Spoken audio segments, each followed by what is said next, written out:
Hey guys, welcome back to my channel. It's Indigo here. I hope you're having a good day or a good night, whatever time it is when you watch this video. Okay, so we're gonna do a reading for the collective. All right, so collective. I'm focusing. I'm okay. I have to recenter my focus. Okay, so when I started my tarot channel, I started my tarot channel with the intention of bringing enlightenment to the individual seeking knowledge. It wasn't really about getting into people's personal situations around them. It was about the person and their emotional development and their spiritual development, right? But when you get pulled into the realms of feeling as though you have to prove yourself, I definitely stepped into my ego and was like, oh, well, if you think that I don't know, let me show you that I do. Thus, shifting my focus, thus, making my relationship with my work feel a lot differently than it did when I first started. Now that I'm aware of the pieces, first of all, what I'm consuming, can't consume everything, okay? And also solidifying that factor of yes, I may support this, yes, I may see the light in this, yes to all these things, but it does not serve my greatest good, my highest good. Therefore, I need to detach myself from it and actually honoring that. To being inspired by someone that focuses on the word of God, the word of the divine, you know, to being just very inspired about, you have to pull yourself out of viewing things from a human perspective when you're dealing with the spiritual war, and you have to look at things from the spiritual, intellectual, deep level rather than focusing on the things that just are the way that they are because of the demonic attachments and so on and so forth. So I've gathered myself because I didn't understand what the issue was, and I deciphered it, and I understand now, and I feel a lot better. Venus retrograde, love it. New moon in Aquarius, love it. Learning about these energies and what they're inciting in us definitely has helped me figure out what the lesson overall, all the bullshit, what's the lesson, right? So I pulled cards and I wrote notes, and we're going to talk about this. Okay? So the cards that came out: relationship, 7th house, South Node past came out in reverse, descendant invitation came out, and then solar calm clarify. So, relationship, nurture. First of all, let's just solidify what the Aquarius new moon is. Uh, Positioning you to evolve your heart.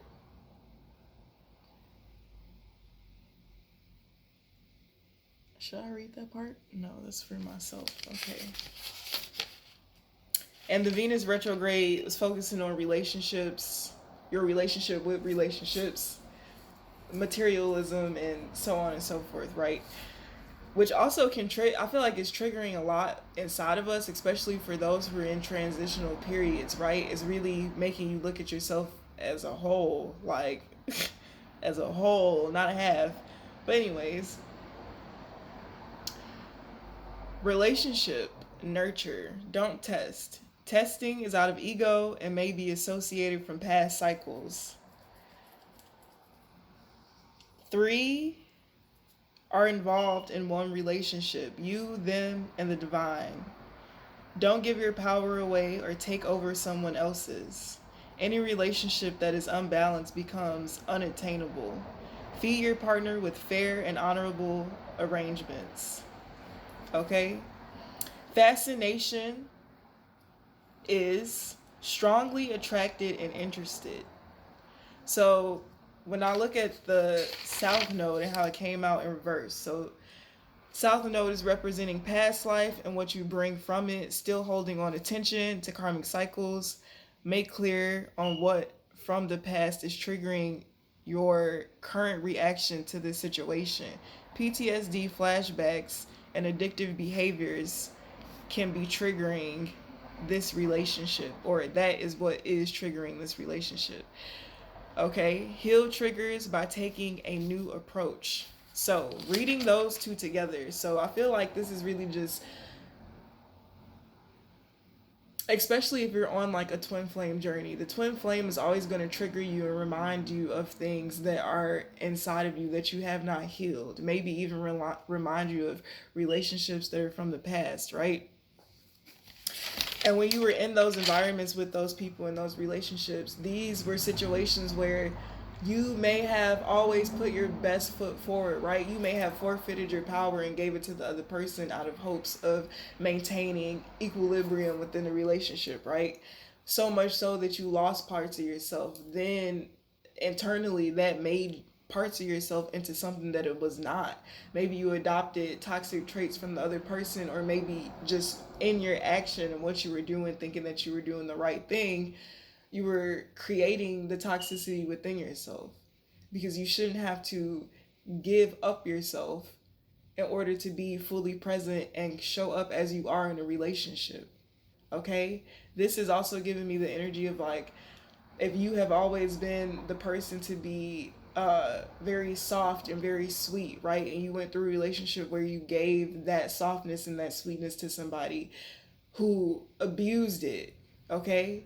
That could have kind of made you feel like, there was no need for me to be soft. There was no need for me to give this person this type of energy. But that is just who you are.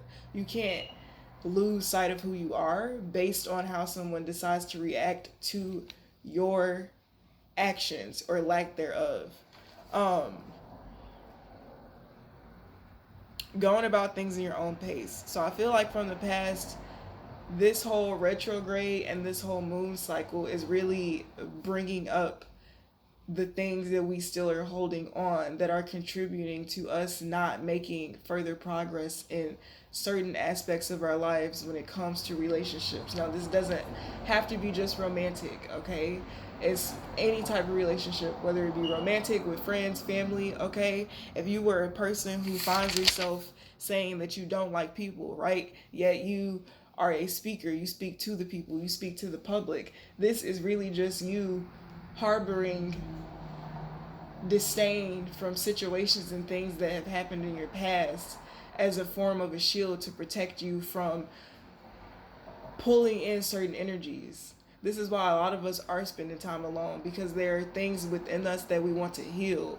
When you are a chosen one, you understand the concept of, I would rather isolate myself and get my mind, my brain together, or put myself in a position to where I can be more accepting and understanding and coexist with individuals who I may not agree with, right? But still existing in your own energy, not being deterred away from maybe starting a conversation or sharing a moment with someone based on, you holding on to things from the past. Um, because the actual dislike for people isn't real. It's an illusion. The dislike comes from the things and the experiences that you've experienced in the past that have made you feel like you need to shield and protect yourself from certain types of energies. And like, yes, you do, but not everything requires protection from, okay? And I feel like when you lose sight of that, you lose opportunity, okay? Now, invitation, the place where you invite equal others to come into your world. You get what you give. The karmic cycle of mimicking rather than transcending.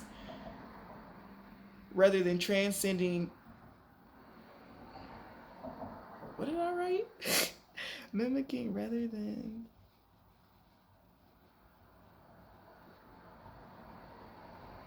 Oh, mimicking of Okay, I'll read it over. The place where you invite equal others to come into your world. You get what you give. The karmic cycle of mimicking rather than standing true to your truest nature. So the twin journey is funny because you're mimicking each other all the time because that's your twin, right? So whatever point in your journey that you are essentially is the same point of the journey that the person that you're dealing with is at as well. Okay? So if you're triggered, the other person is triggered.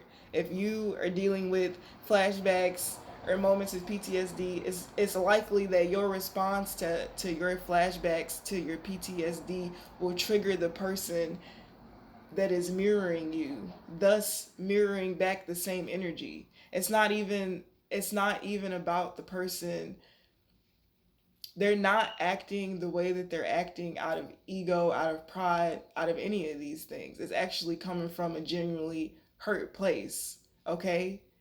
And it's more of like a cry for help. Like it's not really the person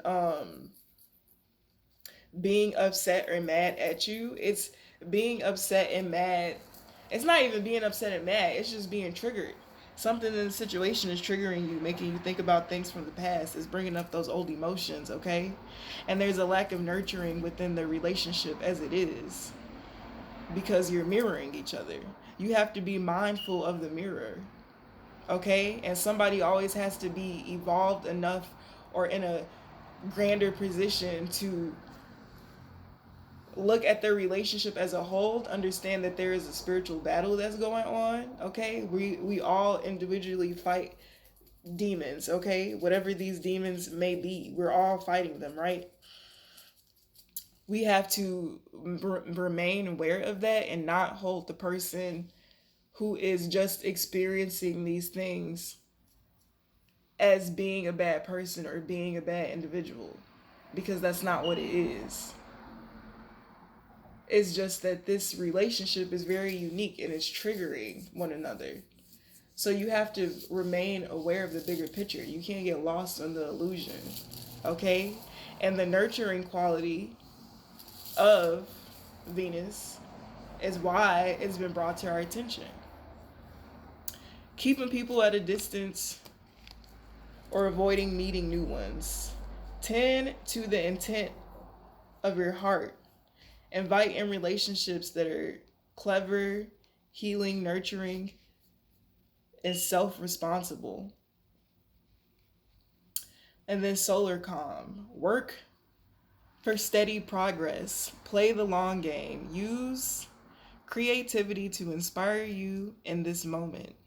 Release tension and see oneself clearly. Be patient. The fog is clearing. Meditate and turn the noise down. So once you put yourself, and like this is also like Venus gives me very like aromatherapy vibes, okay? Like senses, like tuning down your senses to gain stability within yourself, within your mental state, within your capacity to decipher, understand, and uncode information that is being given to you, right? This reading is really just solidifying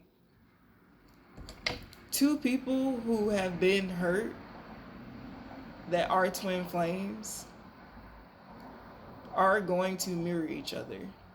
The mirroring happens regardless, but in moments of times of being extremely triggered, when the trigger is really to me a cry for help. It's really feeling so uncomfortable but not knowing if this is a safe space to ask for help because of the other person's exhibited behavior.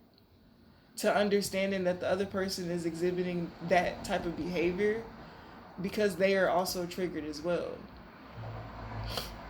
To being aware of, well, yeah, if it's you, then it's me. So if I can see in you that, okay, maybe somebody is sending an attack on you, or maybe, this moment is meant for evolution, so I'm going to allow it to happen. I'm going to allow you to unfold naturally as you are, with acceptance and understanding that this relationship is meant for me to learn you, but not to dictate or tell you who you are. It's for me to understand who you are, how you've grown to be who you are through the things that you've went through. Uncovering the past, being vulnerable. Yeah, you may be ashamed and it may be embarrassing, but it's essential for the growth overall of not only just you, but the relationship at hand. When you let people that actually care about you know what it is that you're going through, those are the people that are going to show up for you in a way that not coddles you, but it creates a safe space for you to safely express and exhibit whatever behavior it is that you are needed to in order for you to reach the point of enlightenment to help you pull yourself out of the mental fog.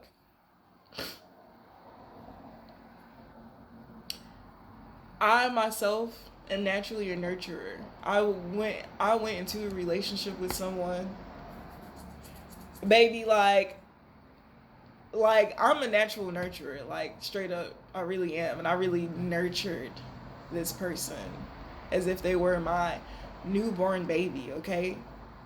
And all I got in return was abuse, okay? This abuse that I experienced triggered my shadow, okay? My shadow went through a lot of abuse, and my shadow had to learn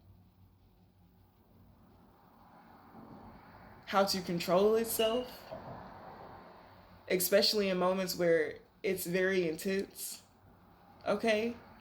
Like, my trigger is people who yell or scream. It's very triggering to my whole entire soul because I suffer from a form of PTSD because of the environments that I've had to be in or grow up in.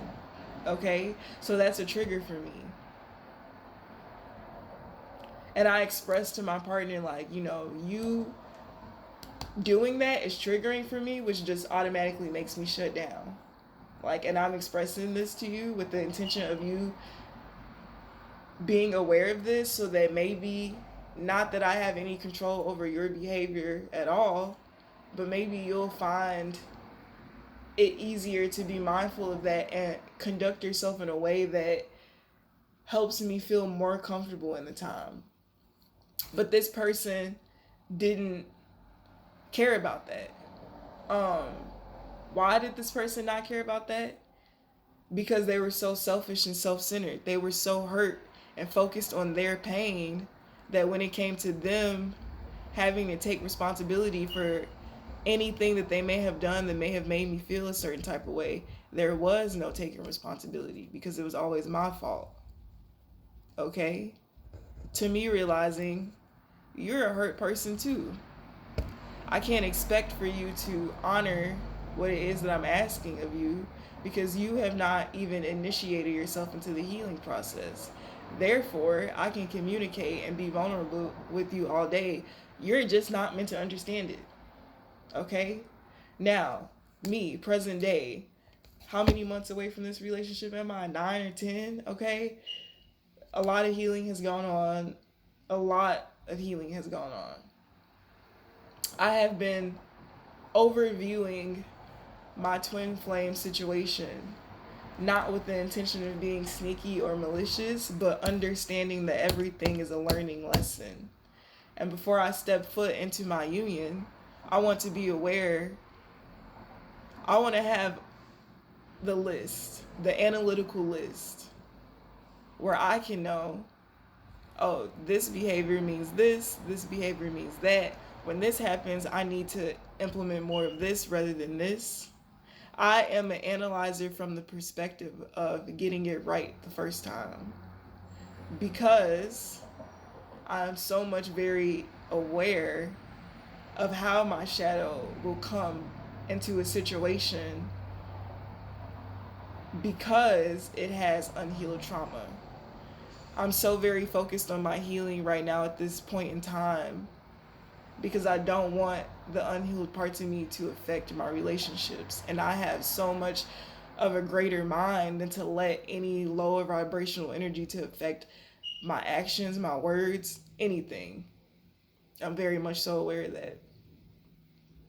So I'm very analytical with the intention of helping solve problems and helping progress situations rather than digress.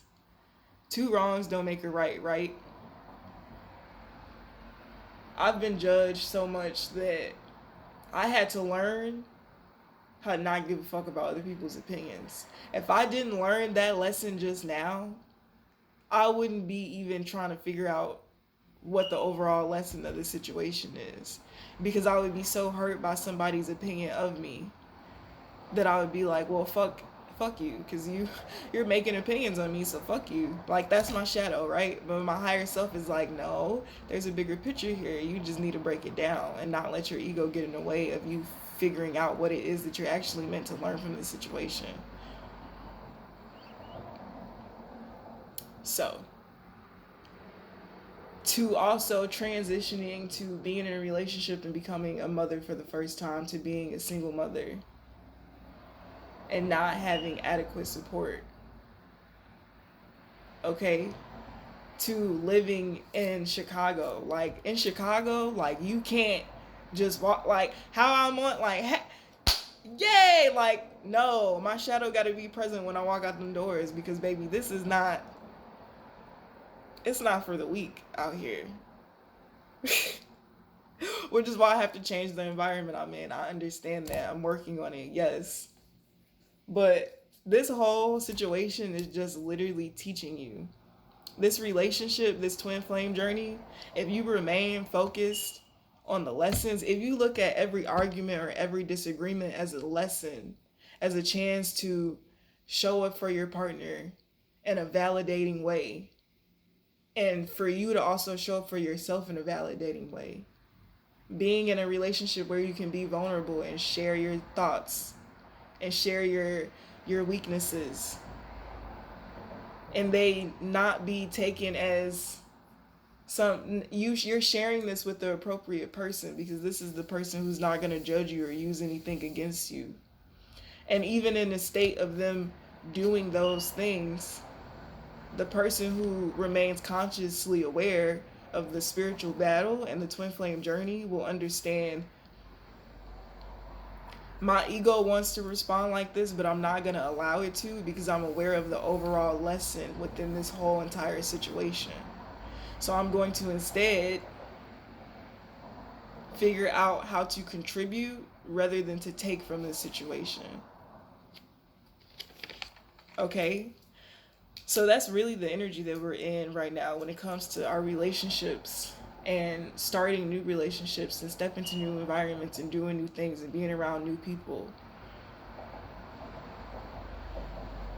That good natured person that we were before we experienced people who took advantage of us and caused us to put up barriers and blockages to protect ourselves from certain people, certain situations, are not needed in this new life that we're walking in. Because these are truly the places where we can be vulnerable and unfold and actually reach enlightenment through the situation. We're being put in front of people who actually have value for us, who actually honor us. But they're not going to be perfect. There's still going to be misunderstandings and arguments and moments of being triggered and enacting points of PTSD or past memories. But these are meant to be discussed and shared and worked through with one another. Also alone.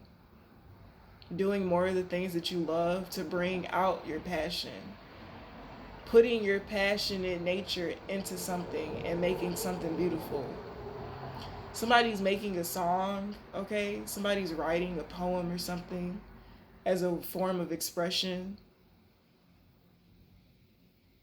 which is all really good, with the intention of being shared to help ease a situation and bring enlightenment and a new perspective. So there's really no need to be upset at anybody, because we understand the overall greater picture. And in times of attacks, because also energy that I read before I start pulling these cards, people are being attacked right now because something is happening. Something big is taking place. But these attacks, you have to remember, are meant to help trigger you and help learn and help transcend you. It is not to put you back in a state where you were before. That's why you have to go inwardly. Okay? You also have to change your environment. You have to do something different. Step out of your comfort zone. Maybe you're afraid of opening up. Maybe to you, you're approachable, but to somebody else, you don't seem approachable. And you don't seem like you want to be talked to. Imagine someone wanting to reach out to you to discuss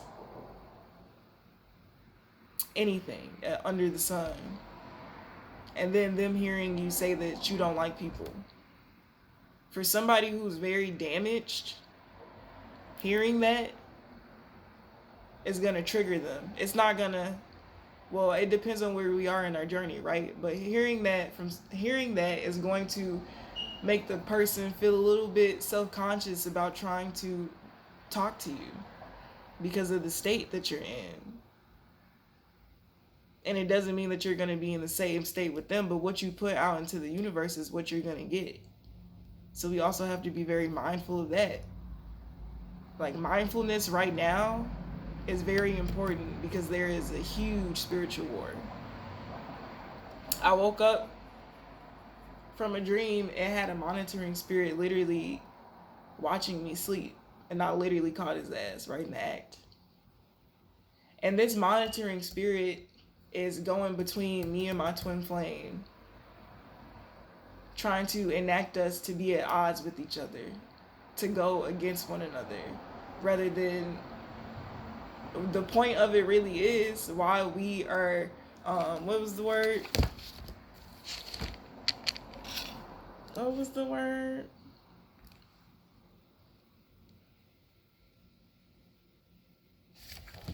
Damn, did I already know? Oh, why we're fascinated by one another is because we're aware that this is the safe space in which we can grow and transcend one another, as long as we don't allow our ego and the fucking devils that are after us, that don't want us to be in union, to come for us.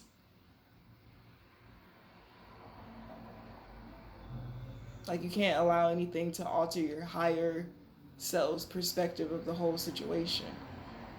And we're all gonna have times of being triggered and, emotional outbursts and shit like that. It's not really about that, though. That's not the focus. It's about how you come back from it. And I feel like knowledge, enlightenment, open, honest discussions, understanding that nurturing requires both parties. It's a two-way street. Okay? Creating safe spaces and environments for each other to be and exist as you are, outside of the perception of what you perceive it to be, because what you perceive it to be and what it is can be two different things, and you have to be open to that acceptance. But that's the message I got for y'all. I'm hungry. I'm gonna eat, and I'll see you guys later. Bye.